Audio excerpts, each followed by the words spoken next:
That's one small step for man, one giant leap for mankind. It is the first human footstep on the moon, and the world is forever changed. Fantastic feeling. It was one of great accomplishment. It was almost miraculous. We did it for all the right reasons. We did come in peace for all mankind. On July 20th, 1969, as the lunar dust compresses beneath the boot of astronaut Neil Armstrong, NASA's Apollo project scores a bullseye.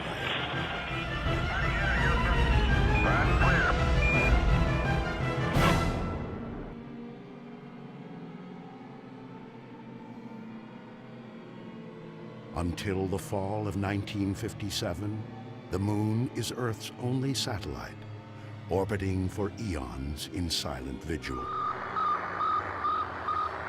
That October, the hush of space and America's sense of security is shattered by Sputnik. The sound of the Soviet satellite becomes eerily familiar to Americans. Fears escalate that the Cold War could heat up with catastrophic effect. Immediately, everyone thought, well, they're now able to really send their military machines around the world up above. Who is not going to be in danger? President Eisenhower combined several agencies working on rocketry and flight to create one civilian agency, the National Aeronautics and Space Administration. Over the next years, the United States successfully launches satellites with great scientific payback. To prepare for human flight, several animals, including a chimpanzee named Ham, survived the ride to space and back. But once again, these American accomplishments are eclipsed by the Soviet space machine. April 12, 1961, cosmonaut Yuri Gagarin becomes the first human in space. To temper this latest Soviet triumph, the U.S. needs to put its own man in space.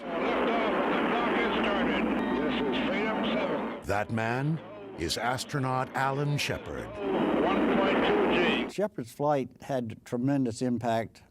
I think it was the leading technological accomplishment of that era and led to the whole future of the exploration to the moon.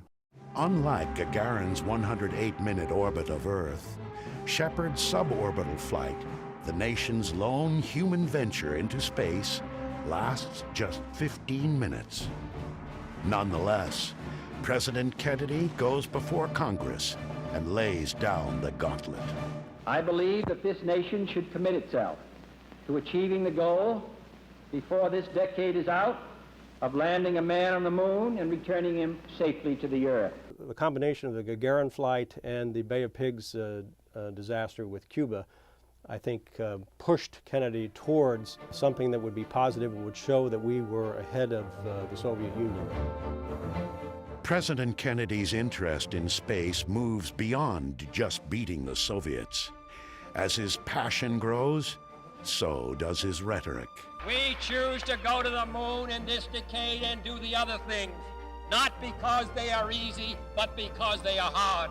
It will take an all-out effort by thousands of dedicated Americans to design and build the machines and methodologies needed to succeed, one small step at a time. Godspeed, John Glenn. February 20th, 1962. John Glenn circumnavigates the Earth 3 times. The single most important factor was that man could survive and perform as well at 0 gravity as he could at 1 G. 0 G, and I feel fine. By May 1963, the U.S. Mercury program flies 6 manned flights. But the last, Gordon Cooper's 34-hour solo mission, still leaves the moon out of America's reach. The Gemini program is the next step. Its larger capsule carries 2 astronauts. Mercury veteran Gus Grissom flies with John Young aboard Gemini 3, the program's first manned flight. On Gemini 4, Ed White opens the hatch and steps out into the void as America's first spacewalker. I feel like $1 million. I'm gonna pick up. Extravehicular activity, EVA, in NASA speak, is critical to a moon mission. Go. 5, 4, 3, 2, 1. Ignition. Engine start. So too is the ability of 2 spacecraft to meet up or rendezvous in space. It happens on Jim Lovell's first flight. The first rendezvous, Gemini 6 with Gemini 7, I think was a magnificent milestone in the quest to go to the moon, because we had to determine the types of rendezvous that we want to do around the moon, and we first had it just about around the Earth.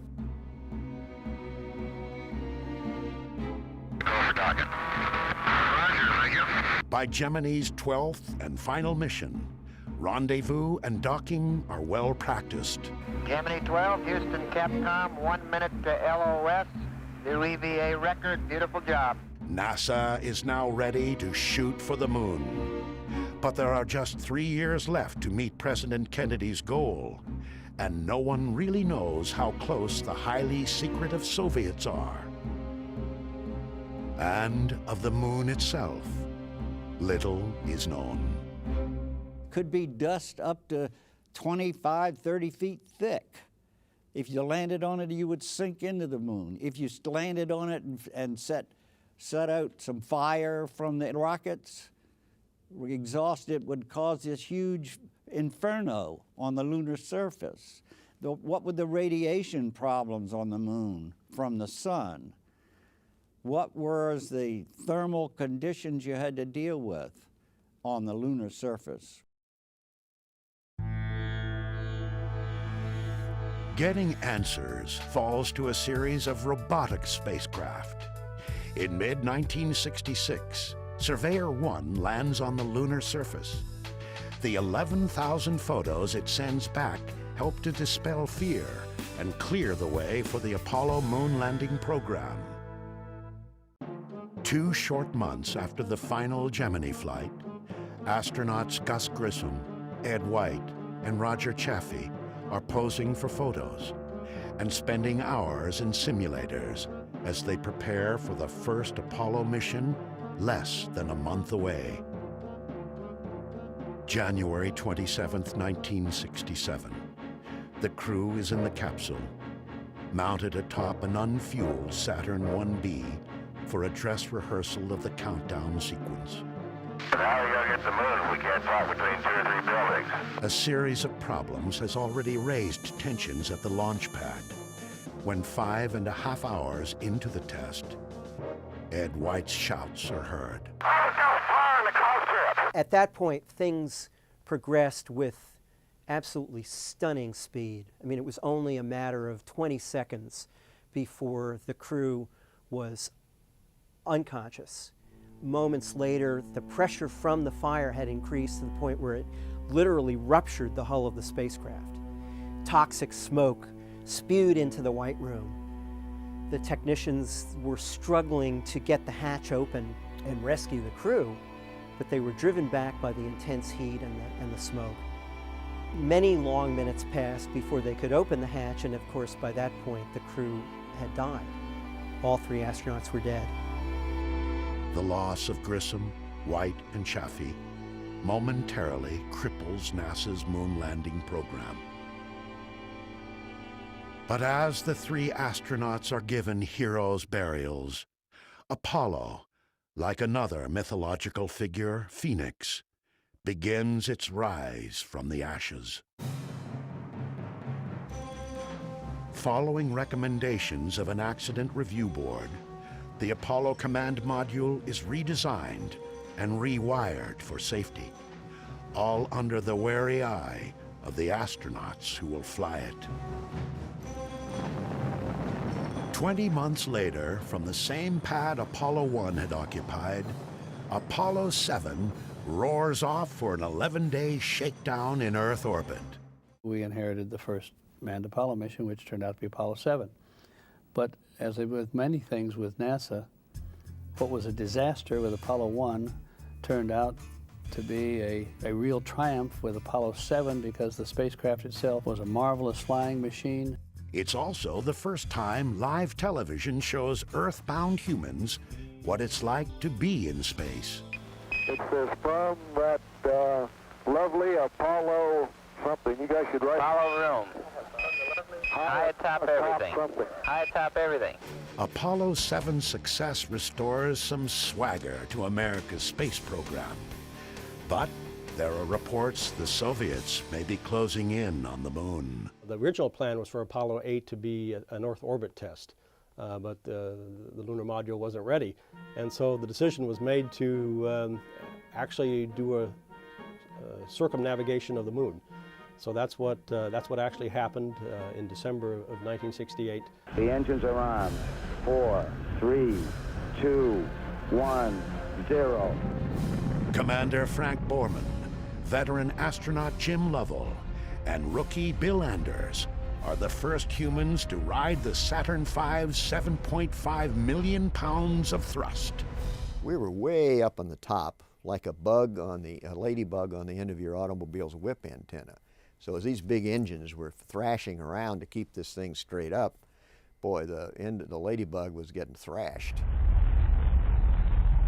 And it was so loud, we couldn't talk.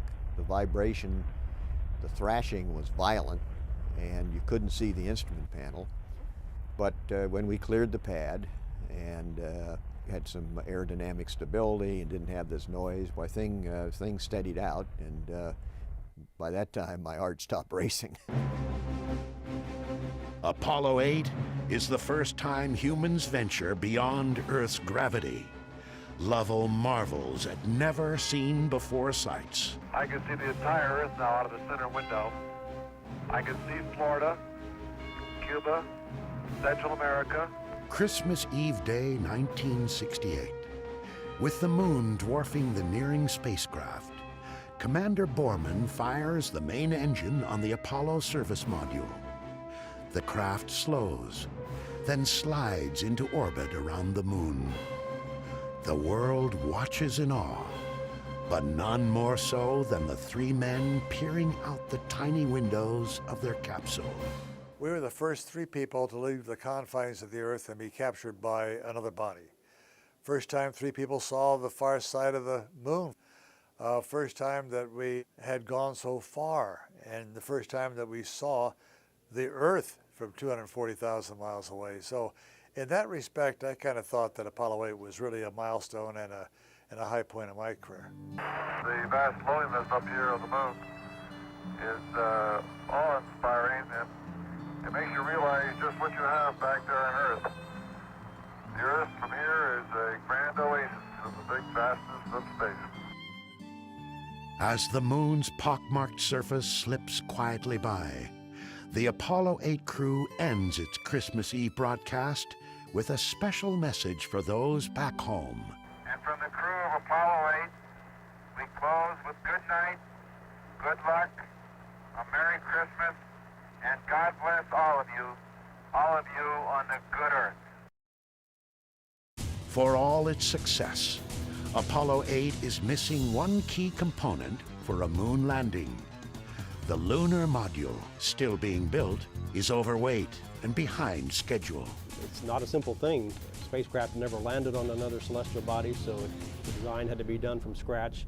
One of the main things you had to figure out was that you had to have a rocket on the ascent stage especially that you had to be 100% sure would work, because you didn't want the two astronauts sitting on the lunar surface and the rocket didn't work. The first LEM is ready for testing in Earth orbit on Apollo 9. The LEM is put through its paces and proves it's ready to go to the moon. With one significant limitation. Still too heavy, the LEM can't land. So Apollo 10, like Apollo 8 before it, will only orbit the moon and test rendezvous the lander with a command module. This is really a rugged planet. As John Young watches from his command module, Charlie Brown, Commander Tom Stafford and LEM pilot Gene Cernan undock Snoopy, their lander that can't. And I was doing backup maneuvers to the attitudes, and if they couldn't do the maneuvers, I would do the maneuvers and hopefully rescue them. But I was always ready in case their vehicle blew up or something to come back without them. To test a landing approach, the LEM drops to within 9 miles of the moon's surface and gets a good look at the site NASA has selected for the first touchdown. Skimming the surface at nearly 3,700 miles an hour, Cernan peers out his window at Lunar Mountains. We is down among them, Charlie. Roger, I hear you weaving your way up the freeway. Roger, fantastic, Charlie, fantastic. I felt like I had to pick up my feet to keep from dragging my heels on the top of those mountains. When you move that fast across the surface and you're that close, it's an overpowering experience. On their second flyover, the experience turns almost deadly when the lunar module tumbles out of control. I saw the lunar horizon 8 times in 15 seconds in all different directions. That was a man-made problem because we were switching computers to check out a little backup computer we had. The guidance switch had to go in the other direction. I had already put it in the other direction. And so Tom went and moved it in the other direction. And so the computer that had the spacecraft at that moment didn't know where it was. But Tom was able to stop it, control it. Finally, as in the comics, Snoopy returns to his master, Charlie Brown. Even before Apollo 10 enters lunar orbit, the Apollo 11 spacecraft has been rolled out to the launch pad atop its Saturn V rocket. In less than 2 months, its crew will try and safely set it down on the moon. That's one small step for man.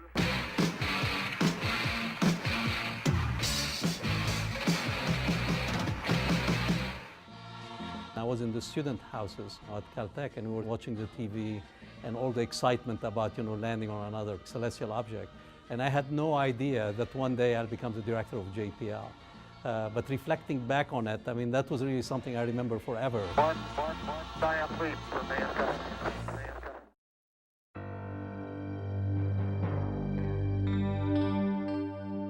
They've all been to space before. Commander Neil Armstrong on Gemini 8, Command Module Pilot Michael Collins on Gemini 10, Lunar Module Pilot Buzz Aldrin set an EVA record on the final Gemini flight. The morning of July 16, 1969, spectators line the beaches around the Kennedy Space Center. America will attempt to end the space race. Moon fever is rampant. And there was just great excitement, and you could hear lots of people saying, gosh, this is almost, I can't believe that somebody's going to go to the moon. T-minus 15 seconds. Guidance is internal. 12, 11, 10, 9. Ignition sequence start. 6, 5. At 9:32 a.m., the Saturn V's giant engines roar to life. At the viewing stand 3 miles away, spectators feel the thunderous drumbeat of unearthly power pounding their chests as the heat of the rocket's exhaust washes over them. When that rumble came across the ground, it was like somebody was putting their hands on your chest and pressing. I almost couldn't breathe. It was so unbelievable that the United States was going to send 2 men to walk on the surface of the moon. It was almost unthinkable. For 3 days, the crew of Apollo 11 cruises towards the moon, then drops its spacecraft into lunar orbit. I just thought there were so many unknowns that I would have given us about a 50-50 chance of being the first flight to land and return someone safely. With Collins remaining in the command module, Armstrong and Aldrin prepare the LEM and themselves to become the first humans on the moon. Okay, all flight controllers, go for landing. Retro, go. FIDO, go. Guidance, go. Control, go. Telcom, go. GNC, go. Econ, copy. Surgeon, go. Capcom, we're go for landing. Eagle, Houston, you're go for landing, over. But the landing veers from the planned script. As the LEM nears the surface, the onboard computer flashes an alarm the crew doesn't recognize. 1201. 1201. Roger, 1201 alarm. Any one of thousands of technical glitches could abort the landing. But Houston quickly diagnoses the problem as non-critical, an overloaded computer. 1201 alarm. Same type, we're go, flight. Okay, we're go. Same type, we're go. That's when real trouble threatens the mission. 540 feet down at 30 and at 15. As the LEM pitches upright about a mile above the moon's surface, Armstrong gets his first look at where computers will set them down. A field of boulders, any one of which could prove deadly. Armstrong wraps his hand around the joystick and takes manual control. 3.5 down, 220 feet. 13 forward. With fuel running out, Armstrong flies the LEM like a helicopter. Aldrin keeps his eye on their altitude, forward speed, and rate of descent, calling out the numbers. 100 feet, 3.5 down, 9 forward. At 60 seconds, we're still 100 feet up. I was nervous. Okay, at 30 seconds, we were 10 feet. I figured we had it made. But 100 feet, we're thereabouts at 60 seconds, you could very easily just not be where you want to be. 4 forward, drift into the right a little. Sort of like driving your car when the gas gauge is reading empty, but you know that when it gets down there, you got a few more miles left. Well, that was the situation we faced. And I think it was in the last seconds. Everybody was holding their breath. It was pretty dicey. Contact light. Okay, engine stop. APA at a descent. Mode control both auto, descent engine command override off. Engine arm off. 413 is in. We've had shutdown. We copy you down, Eagle. Okay, everybody, T1. Stand by for T1. Tranquility Base here. The Eagle has landed. Man on the moon. Ooh. Oh, boy. Thank you. You're looking good here. Boy. Okay, we're going to be busy for a minute. Like people around the world, of every persuasion and from every walk of life, mission controllers in Houston are overwhelmed. Okay, keep the chatter down in this room. Now, in the control room, we had work to do because we had to very rapidly look at the spacecraft systems and give the crew a stay-no-stay decision that everything was safe to remain in the moon, and we had to accomplish that within the first 2 minutes. Okay, T1, stay, retro. Stay. FIDO, stay. Guidance, stay. Control, stay. Telcom, stay. GNC, stay. Econ, stay. Surgeon, stay. Capcom, we're stay for T1. So basically, we had to keep our emotions in check and keep the chatter down for the first 2 hours after landing while everybody in the entire world was celebrating. And we're getting a picture on the TV. You got a good picture, huh? It's distorted, flickering, and at first, upside down. But a small black and white television camera mounted outside the LEM gives the world its first live glimpse of an alien landscape. No one is more interested in seeing that first picture than the man responsible for bringing it to everyone's TV. This whole mission was now about television, in my mind. There were hundreds of millions of people watching, waiting to see the first step on the moon and people on the moon, see a spacecraft on the moon, anything. And if it doesn't work, then probably people actually will know my name years from now as the guy who didn't bring you television from the moon. Okay, Neil, we can see you coming down the ladder now. The world just marveled at this right along with us, and we more or less made the whole world our partners in this thing by inviting people to be there during the launches. And I think that's one of the best things we ever did in the space program. One of the best decisions ever made with regard to the space program was to share that with the world. Okay, I just checked getting back up to that first step. It's that isn't collapsed too far, but it's adequate to get back up. More than 500 million people around the globe watch as Armstrong first makes sure he can get back into the LEM, then gives the first eyewitness account from the lunar surface. The surface appears to be very, very fine-grained as you get close to it. It's almost like a powder. 6.5 hours after landing on the Sea of Tranquility, Neil Armstrong steps off the footpad of the lunar lander and ends the race to the moon. That's one small step for man, one giant leap for mankind. For 2 hours and 31 minutes, Armstrong and Aldrin share their observations. The surface is fine and powdery. I can pick it up loosely with my toe. There seems to be no difficulty in moving around as we suspected. It has a stark beauty all its own. It's like much of the high desert of the United States. It's different, but it's very pretty out here. Beautiful view. Isn't that something? Magnificent sight out here. Magnificent desolation.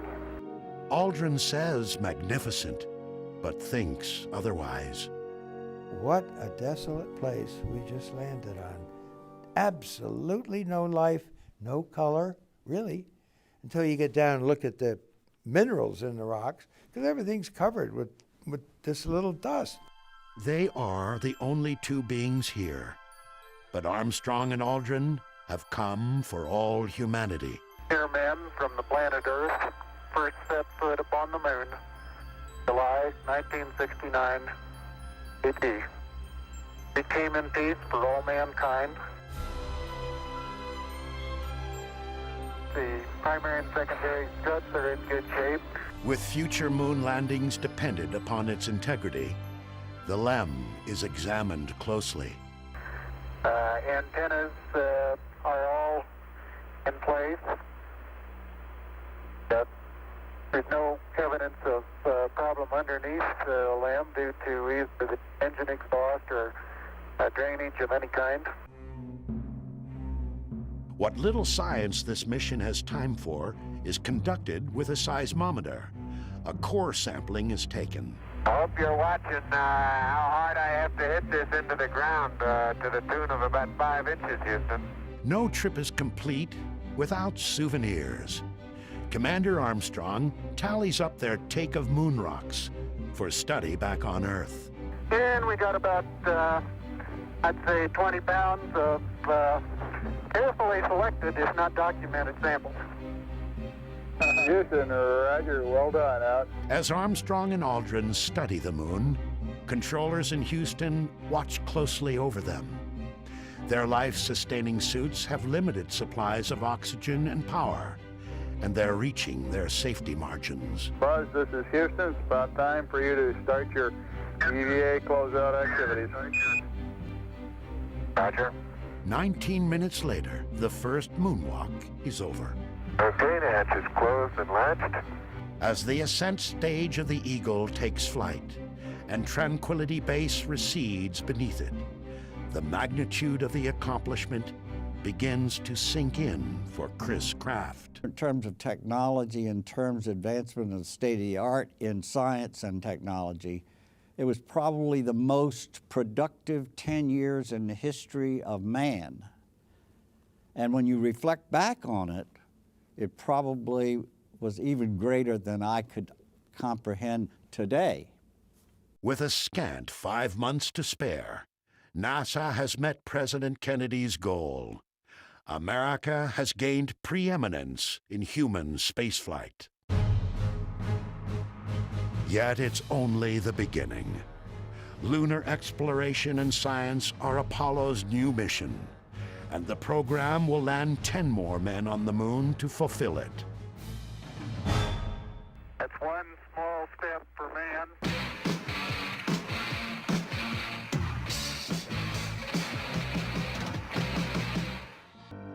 Every Apollo mission starts the same. 3 men in a capsule sit atop the giant Saturn V rocket, waiting for its monstrous engines to propel them off the Earth. The 3-stage Saturn V stands 363 feet tall, and at launch weighs more than 6 million pounds. Its 3 stages generate nearly 9 million pounds of thrust. It is the largest rocket ever flown. 5, 4, 3, 2, 1, 0. All engines running. Commit. Liftoff. When Apollo 12 leaves Pad 39A on the second moon landing mission, the Saturn V proves its mettle. 36 seconds after lifting off in a rainstorm, lightning hits the rocket and waylays the crew's control panel. I don't know what happened here. We had everything in the world drop out. I'm not sure if you get hit by lightning. 16 seconds later, as if to confirm Commander Pete Conrad's theory, a second lightning bolt strikes the rocket. Command Module pilot Dick Gordon watches his entire electrical system shut down. The moment of the lightning strike, the reverse current relays did their job and shut down the fuel cells. So we were not receiving any electrical power from the fuel cells, which was our main source of electrical energy. Fortunately, at that time, the batteries were on the line for the launch itself, so we had electrical power, and that really saved us from automatic abort. 13 Saturn V rockets fly during Apollo, including every moon mission. Although anomalies occur, no Saturn V ever fails. I think I see my crater. Hey, baby, I'm not sure. Including Apollo 12's. There it is! Son of a gun, right down the middle of the road! A major goal of the mission is to execute a pinpoint landing in an area called the Ocean of Storms. So NASA said, we're going to demonstrate this by picking a certain crater, and then we'll send you there. And the crater we're going to pick is the one that has Surveyor 3 in, that landed inside this crater some 33 months earlier. Man, that may have been a small one for Neil, but that's a long one for me. And we landed, and the first thing Pete did when he got out was go around and looked and see if Surveyor was in that crater. Boy, you'll never believe it. That's what I see sitting on the side of the crater. The old Surveyor, huh? The old Surveyor, yes, sir. Does that look neat? It can't be any further than 600 feet from here. We have a good shot of you there, Pete. Live television from the moon is now in color. Okay, Houston, I'm going to move the TV camera now. But the achievement is short-lived when Alan Bean accidentally points the camera at the sun and burns out its video tube. Pete and I didn't know that, and so when it burns out, we're standing around not knowing why. Now, the people on the ground knew immediately why, but they never told us. They never said, you pointed it at the sun, it's ruined forever. Al, we have a pretty bright image on that TV. Could you either move it or stop it down? That's as far as it goes, Houston. How does that look to you? No, it still is the same, Al. Big disappointment to all of us and everyone on Earth. Someone told me one day, they said, there's one thing good about it that came out of it. We used to have discussions that maybe we shouldn't have a TV. They said, after your mission, never had that discussion anymore. Everybody agreed we needed TV. NASA closes out the 60s by landing humans on the moon. Not once, but twice. The third attempt comes to be known as NASA's most successful failure. Okay, Houston, we've had a problem here. That's one small step for man.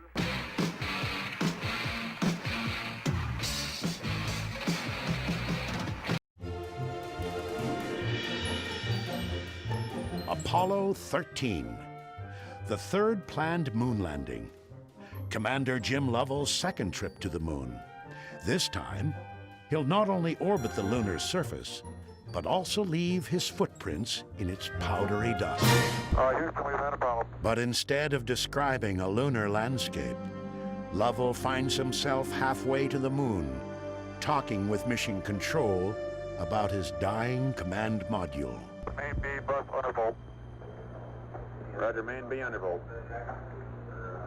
Stand by 13, we're looking at it. Electrical power is disrupted, and readings in the capsule and at Mission Control don't jibe. Then Lovell sees something out his window. It looks to me, looking out the hatch, that we are venting something. We are venting something out into space. The explosion of an oxygen tank in the service module has damaged several key systems. The astronauts must scour 24 instruments, 40 alarm indicators, 71 lights, and 566 switches to regain control of their spacecraft. With the loss of oxygen, because we used oxygen to produce electricity, all of our electrical power would quit. And when that happened, because we controlled our engine by means of electrical power, we'd lose the entire propulsion system. And so, you know, essentially, it took a while for all that to sink in, that it dawned on me that we were in very serious trouble. The crew of Apollo 13 never gets the chance to land on the moon. They can only slingshot around it and, with their lunar module Aquarius as their lifeboat, hope to make their way safely back to Earth. We had to invent ways to navigate. We had to find ways to stretch the electrical power. Our crew was suffocating. We had to find ways to remove the carbon dioxide so the crew wouldn't suffer from CO2 poisoning. We never had discussed the possibility of not surviving or getting back to the Earth. It was probably in all of our minds, but we were working hard to figure out what we had to work with and what we had to do to get back. The command module, shut down and unheated for 3 days, would now have to be restarted. Condensation is everywhere. The whole instrument panel was covered with water, and of course I knew that there was water probably behind the panel on all the wiring harnesses, and so we worried about electric shorts. We were virtually going down rows and pushing in circuit breakers. We figured the best we could do is we started down the row and started smelling. You can smell an electric short. We'd back up and pull some out and hope we could quickly isolate which was the culprit. But there are no shorts, due perhaps to the capsule redesign after the Apollo 1 fire. Sealing the electrical connections also means they're now waterproof for landing. Let's get it. Farewell, Aquarius, and we thank you. After its harrowing 6-day ordeal, Apollo 13 safely splashes down in the Pacific. The moon landing mission may have failed, but Flight Director Gene Kranz remembers it as the space team's finest hour. NASA, contractor, people out in subcontractors, in the test facilities, and individual. It was really, really amazing to be at the point of the spear and watch this team perform basically against all odds and to come up with solutions that we had never trained or thought about before. While just getting to the moon can prove difficult, landing on its dusty, boulder-strewn, cratered surface is even more problematic. A lunar lander must maneuver like a helicopter, with its rotors replaced by rocket engines. Training with the LEM in Earth's atmosphere is impossible, so the Lunar Lander Research Vehicle is used. The Apollo astronauts call it the flying bedstead. To simulate the 1/6 gravity of the moon, the LLRV's central jet engine supports most of the vehicle's weight. But flying the LLRV is dangerous. On the afternoon of May 6, 1968, the craft nearly kills Neil Armstrong. Astronaut Bill Anders had flown the same vehicle just hours earlier. The thing flamed out The attitude control system ran out of fuel, and so Neil was flopping around there and just managed to get out of it. Well, he was very lucky because this thing was just on its main engine with no attitude control, and it was getting close to the ground, and it just kind of rolled out, and Neil looked like he came out of the fireball. And it did look like he went back into the fireball when with his parachute, but he landed just beyond it. 4 of these earthbound trainers are used. 3 will crash, but the actual lunar modules land safely every time. There's good stuff. Okay, yeah, looking great. 60 seconds. 40 feet. 3 feet per second. America's first astronaut, Alan Shepard, returns to spaceflight 10 years later to command Apollo 14's LEM and Terry's to a skillful set-down. We're on the surface. Okay, we made a good landing. Apollo 14 is on the moon almost 34 hours. About a third of that time is spent moonwalking in the lunar highlands. Certainly the Fra Mauro area where we landed was an interesting place, and with far more relief up and down of the terrain than the earlier flights, which also made the navigation a little more difficult. Particularly, it was kind of like wandering around in the sand dunes, and one sand dune looks about like the other. So finding our landmarks that the geologists wanted us to find as we did our traverse on foot to Cone Crater was difficult. I'm going to try an old sand trap shot here. But Shepard manages a few seconds to become not only America's first man in space, but also its first golfer. Miles and miles and miles. 2 miles is all the Apollo 14 astronauts are able to walk during their 2 EVAs. But the next mission will have wheels. This is really a rock and roll ride, isn't it? That's one small step for man.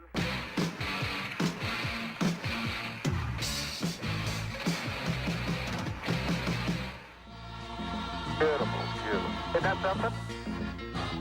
I was in Orlando in my parents' house, and as the first pictures came through, we were, of course, all just very enthusiastic and enthralled with what was happening. One giant leap for mankind. Okay, Houston, as I stand out here in the wonders of the unknown in Hadley, I sort of realize there's a fundamental truth to our nature. Man must explore. When Apollo 15 Commander Dave Scott descends the LEM's ladder 2 years after Neil Armstrong, he achieves his own first. Scott climbs aboard the first lunar rover with crewmate Jim Irwin, and, as space's first motorist, proceeds to peel out. This is really a rock and roll ride, isn't it? Never been on a ride like this before. Oh boy. I'm glad they got this great suspension system on this thing. More than just a toy, the moon buggy is a science platform, allowing astronauts to venture farther from the LEM than the previous 3 Apollo missions. During 10.5 hours, Scott and Irwin cover 17 miles and examine many interesting sights. A boulder exposed to the surface here, which has got layering within it. It's been weathered away apparently, and just the surface top is exposed, but the boulder must be about a meter long with 2 to 3 inch layers in it. Working in a suit is very fatiguing. You don't get the food, the water, the rest. So actually we were not only probing the boundaries of geology and exploration, we were also probing the boundaries of human performance. The Apollo 15 mission really took us back to the drawing board in several areas to look at how we train crews and how we provide them adequate nutrition and hydration and all of these things. Hey, John, this is perfect with the LEM and the rover and you and Stone Mountain and the old flag. Come on out here and give me a salute. Big Navy salute. In the summer of 1972, Apollo 16 astronauts John Young and Charlie Duke spend 20 hours searching for volcanic rock in the Descartes Highlands. Ah, Charlie, such form. Oh, Stephen. How about that? I'm going out for the ballet when I get back. You learn another line of work up here. Because of the geological diversity of the moon, they wanted to get some samples from the mountains of the moon, if you will, or the highlands, which was a considerable elevation above the Lunar Mare. That is the most beautiful sight. What's that? You're standing there on the rim of that crater. Well, it's great to have a lunar rover. When you turn wheels, the front wheels would go this way and the rear wheels would go that way. So you could turn in your own diameter. And because of all the holes on the moon, you need to be able to do that. Ah, here he comes, folks. He's got the hammer out. I knew he couldn't resist. I don't know if this will work or not, Shirley, but it couldn't pick a better spot. Here we go. Hot dog. He did it. It's a very friable rock, apparently, Houston. Okay, outstanding. Science was certainly in the front seat. Of the 6 landings on the moon, the last 3, I think, were devoted completely to the science of it. We'll sample right there and get you a scoopful of this underlying regolith. There'll be just one more flight to the moon. Apollo 17 lifts off in the midnight hour of December 7th, 1972. My God, it was like the sun coming up in the middle of the night. I mean, all of a sudden, this golden light, this flame that was the color of a sunrise, just exploding and filling the sky and filling my field of view, and in silence seeing this rocket ascend, and then without anticipating it, this roar of sound that just swept over us.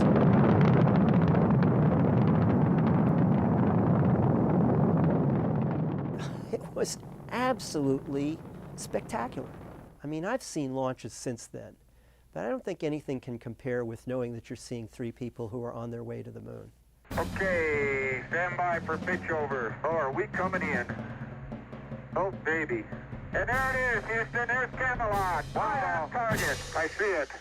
Being the last mission, we built on all the other missions before us. And so our landing site was in the northeastern edge of the moon, which was off-center. And we landed in a valley, the Valley of Torres Litro, that was surrounded by mountains on 3 sides, higher than a Grand Canyon is deep. About, I don't know, give or take 20 miles long and maybe 5 miles across. Okay, Houston, the Challenger has landed. What's your Challenger? That's super. Houston, you can tell America that Challenger is at Torres Litro. We landed within a couple hundred feet of our landing site. Pretty exciting. Hippity hopping over hill and dale. Da da da da da da da da da da da da. Hippity hopping along. If America's moon missions must end with Apollo 17, Commander Gene Cernan makes it memorable. Can you use the other end against the right side of the rock? I'll press it. Oh, yeah. His partner, Jack Schmidt, is the only trained geologist to fly to the moon. At times, his mission zeal overtakes his ability to traverse the terrain. No, dadgummit. Well, hey, Gene, would you go over and help twinkle toes, please, Gene? Well, working on the moon is a lot of fun. I mean, it's like walking around on a giant trampoline all the time, and you're just as strong as you were here on Earth, but you don't weigh as much. You only weigh 1/6 of what you weigh on the moon, even with a suit. And the backpack, my total weight was only 61 pounds. Cernan has been to space twice before, including on Apollo 10's lunar orbit checkout of the LEM. Yet Cernan is awestruck by this valley and what hangs in the pitch-black sky overhead. You have to pinch yourself when you're on the moon. Am I really here at this point in time in space? And the answer is yes, but it's almost like you're in the middle of some science fiction plot.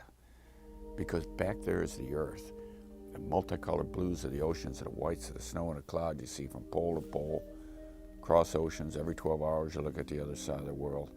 It truly is an ongoing, overpowering experience. Meanwhile, Schmidt finds unexpected color in the gray moonscape. There is orange soil. Well, don't move it till I see it. It's all over. Orange. Don't move it till I see it. I've stirred it up with my feet. Hey, it is. I can see it from here. It's orange. Once it was back in the laboratory, everyone realized it was volcanic material that had been erupted in the valley and somehow protected for 3.5 billion years without getting mixed up with everything else. And it has become a very, very important sample, an increasingly important sample in trying to decipher what the actual origin of the moon might be. The next day, Cernan ends Apollo 17's 75-hour sortie as the last man on the moon. This valley of history has seen mankind complete its first evolutionary steps into the universe, leaving the planet Earth and going forward into the universe. I think no more significant contribution has Apollo made to history. It's not often that you can foretell history, but I think we can in this case. When I left the moon and made those final steps, looked back down, and at my last footstep on the moon, I'm not coming this way again. I wanted to stop the clock. I wanted to push the freeze button. I needed time to try and understand where I've been and what I've done, what the last 75 hours have meant to me, have meant to you. Was the risk worth what I have just, whatever it was I've just done and wherever I've been? I couldn't stop the clock and look back at the Earth and came to the conclusion, you know, I don't know what it all means yet, but I've been lucky. On December 14th, 1972, human exploration of the moon is ceased. 2, 1, ignition. Right away, Houston. What I felt was a sense of disappointment at a great adventure that was ending before its time. And also the sense of a grand human adventure that had ended too soon. We had just begun to scratch the surface of what the moon could tell us. And we go there and we can actually turn the pages in the earliest history of the solar system, which is recorded on the moon like no other place in the solar system. Apollo really was a blip in human history in a number of ways, but it was an anomaly that I think the country will never forget, the world will never forget. I think it was worth it, not only for in the geopolitical context, which is what drove the whole thing, but also from the exploration context. I am not the last man to have walked on the moon. Maybe the last man of Apollo, maybe the last man of the 20th century, but not the last person, not the last man or possibly the last woman to have walked on the moon. Today, the moon is again coming within our grasp. And again, 40 years later, Apollo will help us reach it. A new generation of moon machines is being built and tested. Many of the new designs are directly descended from Apollo hardware, including the lunar lander. Engineers are eager to hear from the man who flew the first one to land. And I don't know exactly where this CG is and so on, but sometimes the amount of motion that you get at the cockpit is different than the amount that the footpads are seeing by a substantial margin. And you have to get a sense of that to know how careful you have to be up on top to make sure the bottom is doing the right thing.